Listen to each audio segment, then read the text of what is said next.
France 3, Senegal 1, and this World Cup is really bubbling along nicely right now. This one took a little bit of time to get going. It needed a few tactical tweaks along the way, but France eventually really flexed to their strength. Now for today's video, we are pretty much only going to focus on France because I think it was really interesting the way that they set up. They of course come into the tournament as one of the favourites, and quickly look at the starting 11. It's clear to see why. The players that they've got in this team are just absolutely ridiculous. The players that they can bring in from the bench are just as much of a joke. This France team is very, very strong. And they were doing something tactically really interesting right from the start of the game. I don't know if you guys noticed this or not.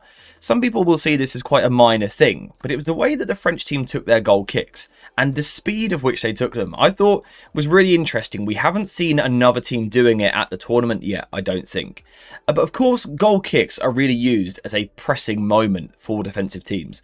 So when the French have a goal kick, Senegal are going to use these moments to try and lock on man-to-man. The easiest time to high press is on a goal kick because the ball is stopped, it's a reset in play, and you can pick up your triggers and your pressing cues quite easily. So for Senegal, you might be looking to jump man-to-man in these moments, for example. But what France did was they took their goal kicks so unbelievably quick that Senegal couldn't get into their high pressing structure. The ball goes out of play here, and just keep an eye on the clock at the top left. This is when the goal kick is then taken. It's so quick. France were moving the ball so quickly from goal kicks, and I wonder if that's a tactic that we might see a little bit more at this tournament, because it can be very difficult to play through a high press. Of course it can. When the opposition want to jump man-to-man, they put you under pressure all over the pitch. It's difficult to play out from the back. But if you can take your goal kicks so quick that the opposition haven't even settled yet, they're still getting up the pitch, well then you can find much more time. Now a little bit later in the game, there was a goal kick where France took much longer. Again, keep your eye on the clock top left. And because they took longer, Senegal were set in their pressing structure and France were now forced to play the ball long. So this was really interesting. This was one of the reasons why the French were able to certainly control possession in this game, because they found it quite easy to play out from the back, and that was mainly thanks to their speed.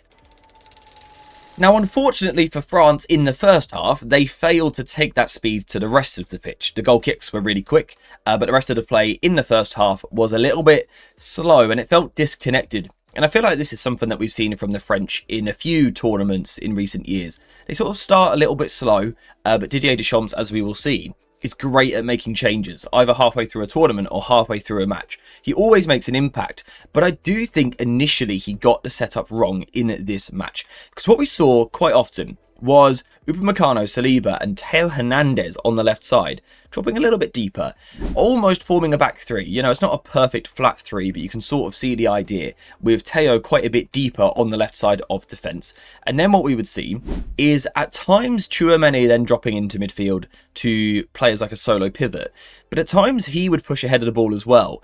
And France were left with like no one in the middle of the pitch. It was a little bit confusing. No one sort of deep in here ready to receive the ball. And something else that was happening was Jules Koundé, the right-sided centre fullback, was flying high up the pitch. And what he was almost doing was pinning. It was almost a pinning role for him. And what I mean by that is, if you push really high and wide, you stretch the Senegalese defence because they're aware of you, right? Diouf, the fullback, is aware of Koundé in that position. So he just stretches a little bit wider. The problem that France had was Senegal was so compact in the middle of the pitch. Kamara played a really interesting role. He would sort of jump in the high press to a 4-4-2, but then if the press was unsuccessful, he would drop deeper and Senegal would now be in more of a 4-5-1. The two wide players are going to be quite narrow. And it's really difficult to play through here, through the middle of the pitch. And then if we remember how sort of vacant the centre of the pitch was for France earlier, this made it really difficult for France because it's now tough to play through the middle. Now, it's not for the lack of players. Elise, Dembele, even Doué is there in this moment. All three of them really close together. But the problem was, Senegal was so compact in the first half. They worked incredibly hard and deserve a lot of credit for that. But they were well drilled, they were tight, they were close to each other. So for France, their threat had to come out wide. right? If you can't play through the middle, you got to have multi-threat. You got to threaten out wide, you got to threaten through the middle, you got to threaten over the top. France struggled to move the ball through the centre in the first half. So then you're looking at their wide threat. The problem was, because of the way that they had set up, they had reduced their own wide threat. Because Doué was sort of often alone on the left-hand side, because Theo was that much deeper. And on the right-hand side, it was now Jules Koundé responsible for creating something. And that's not really something that he's particularly good at. Importantly, though, Deschamps changed it. Now, initially, the personnel actually on the pitch didn't change at all. This is the exact same 11 that came out for the first half, is now starting the second half as well. But what we did see was different instructions for a few of the players on the pitch. For example, Theo Hernandez was actually now the one playing much higher as a fullback. You can see here, Koundé is now much deeper on the right, although he was still allowed to venture forward. But Theo Hernandez is now much higher down the left-hand side. And this is very, very important. As I've said, you've got to offer multi-threat. You've got to threaten multiple different parts of the pitch to be unpredictable. If you're unpredictable, for Senegal, it's now so difficult to defend, right? Because you're offering so many different threats. So Theo Hernandez joining a little bit further up the pitch down the left-hand side is important because now him and Desiré Doué can combine. And these two together actually have a lot of potential. Why is this so important? Right? Because ultimately, you're not going to score wide from the left. But the threat is important. We saw in the first half just how narrow Senegal were defensively, really packing the middle of the pitch. The second you threaten out wide a little bit though, you show that you can offer these combinations. Senegal are forced to open up a little bit. The fullback or perhaps the right winger has to get over now to come and defend. But of course, if these guys are moving wider, we're just now opening up some of the spaces in the middle of the pitch. We also saw a change on the right-hand side. Jules Koundé in the first half was the one responsible for pinning. He was almost the outlet for the France team, which, like I said, doesn't make any sense at all. In the second half, yeah, there were still moments where he went wide. Of course, there were. There were moments where he went deep. But he was sort of actually a decoy player more than anything, which meant that the likes of Analyses and Dembele could both take it in turns to sort of float into this wide position. So I wouldn't say France now had one fixed right winger, but they certainly had two players that could drift into this area. For example, here it's Dembele. Would you rather Dembele here or Koundé here? I know what my answer is, right? If that's where you can threaten, you want it to be one of the best players in the world trying to threaten from that position. So that's why France was so much smoother in the second half, because the players responsible for being creative and providing a spark were now players that are creative and do have a spark, rather than Koundé. It was just a much more logical approach in the second half. It was a much more sensible balance. And international football is so much about the balance. And of course, when you've got quality players like Dembele, Analyses, they can come in from the right-hand side onto their left foot. They're going to cause problems. Now again, the important thing is when you threaten wide, you open up the middle of the pitch, right? If Dembele offers a threat out wide, Diouf has to come wider. We've seen it on the other side already with Theo Hernandez and Desiré Doué. Diaz has got to go defend a little bit wider. So you open up these spaces between the defenders. But perhaps the most important thing for the French in this game was their ability to play diagonally. Now, I don't know if I've covered this on this channel before or not, so we will quickly recap it for anyone that might be new around here. So often in football we talk about playing vertically, don't we? We talk about having the ball in the middle of the pitch with Aurélien Tchouameni, and you're looking to play a vertical pass, let's say into the feet of Analyses in this position here. Which is great in theory because you move a pass through the lines literally closer to the opposition's goal. The problem is, the second the ball moves straight, it's quite easy for defenders to anticipate.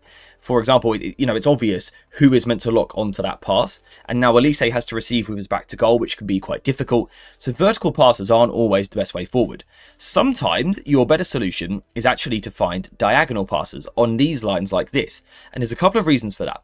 Reason number one is it's less clear is who is meant to be defending because you threaten multiple lanes. If you actually look at the way sort of like the grass is cut on this pitch, if you like, you can sort of see the lines. When you play a ball vertically, you sort of stay in that one line of grass, which means you stay within the sort of the area, if you like, of one defender. Whereas when you play diagonally and you sort of go across the pitch like this, you sort of threaten multiple lanes. In one moment, as the ball comes across, the left back might have a look, and then the ball comes a little bit further, the left midfielder might have a look, a little bit further diagonally, and now the centre back might be looking. You're sort of teasing multiple players, and this was something that France did very well actually throughout the game. They were sort of threatening to do it. You can see it here in the first half. The pass is sort of like kind of wide on the right hand side, and then they come inside with that diagonal. That diagonal pass punching through Mbappe's control was just poor on that occasion. But of course, later in the game for the goal, it's Elise in that position, and he's got so much quality. The second Elise stops and gets his head up, you're in trouble. As a defence, you've got to switch on in that moment. Senegal probably didn't. It did feel like they were fatiguing a little bit as the game went on, but Elise gets the ball in this position. And I think the presence of Ousmane Dembele is so important. You can see where he is. He takes the attention of the left-sided Senegal centre-back. Right, and because the pass comes diagonally, it sort of teases multiple lanes of pressure. It teases multiple defenders, but none of them are actually quite sure who is responsible for dealing with it. You can see the left-sided centre-back is focused on Dembele, and that's why Mbappe was able to steal into the space and score a really, really good goal. Like, the technique on the finish is an absolute joke, and this is why France can be so threatening, because when you've got players like Elise, Dembele, Desiré Doué getting their head up, and Mbappe as a runner, you can hurt anyone. And ultimately, France proved that. This Senegal side are good. They're a strong team. They can go quite far themselves at this tournament. I think they'll be aiming for like the quarterfinals or something like that. And they've certainly got a chance of doing that if they get a bit of luck in the draw. So for France to eventually sort of dispatch them really shows how good this French team can be. What Deschamps has got to make sure he does moving forward is he's got to find the balance earlier. You know, against slightly stronger opposition, you can't afford to have 45 minutes where the team doesn't make sense, which is how France started this game. It didn't make sense. It was illogical the way that they set up. In the second half, they corrected that. They got their better players on the ball more frequently and in more dangerous positions, and then they produced dangerous moments, which is exactly what they do. But just keep an eye out for those diagonal passes as we head into the sort of further into the tournament, because Mbappe on the shoulder with those creators on the ball can hurt any team at this tournament. So that is how France got the 3-1 win against Senegal. Like I said, Senegal deserve a lot of credit themselves. They offered a massive threat in this game, perhaps could have scored more goals. I think Nicholas Jackson had a really good game up front, but he's just always lacking that final little bit, which is quite frustrating. But I think this was a great game, really entertaining. I really enjoyed this one. And finally, we got to cover a winner on this channel. Today, of course, that was France. So we're going to wrap the video up there. Thank you guys very much for watching this one. I hope you have enjoyed it. And as always, I'll see you in the next one.